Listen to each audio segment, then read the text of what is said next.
So what we'd like to do today is to connect people, to make sure that we ensure everybody is aware of what's happening and what's needed from a serialization perspective.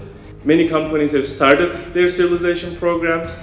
Many companies decided to start their serialization programs. They send out RFPs. But the biggest news is we now have a final European legislation. So track and trace is no longer a trend, it is a reality. The event is centered around exchanging information, getting to know each other and leveraging learnings from one another. Now we have an actual regulation in Europe.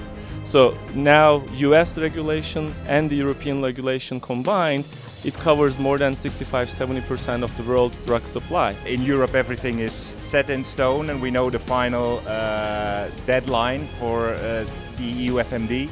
That obviously also helps because people are now more than ever aware that this is actually going to happen and they need to do something. It's a good opportunity within one day to get a good refresh on where the market's at. It's a very successful approach where people can share experience together as well. You're getting the strategy side, you're getting the technology side, the IT side, the technical side and the industry side, so you're getting all perspectives, so that allows you to go back and digest it all in your own head and figure out your own particular plan of action, plan of attack. Have you started your external CMO compliance initiatives? What are you doing to support your CMOs?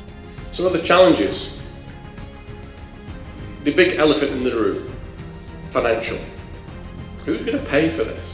Well, CMOs have a hard time to justify serialization.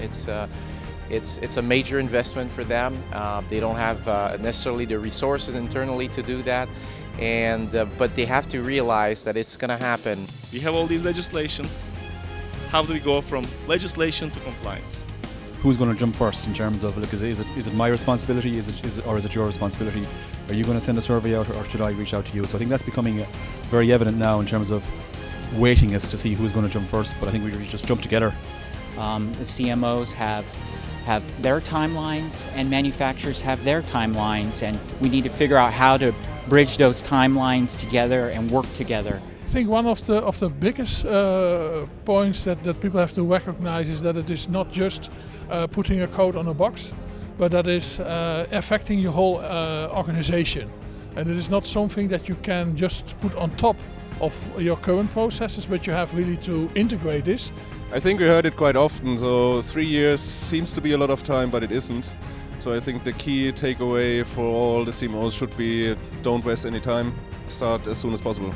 There's a cost to having an action, but the cost of having an action is far more less than comfortable inaction.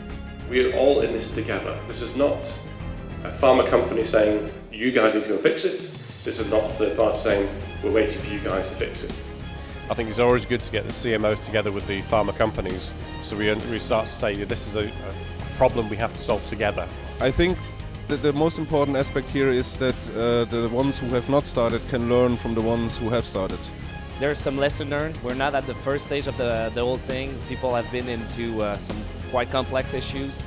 They've managed those issues and they're here to share those issues today and how they were able to tackle those.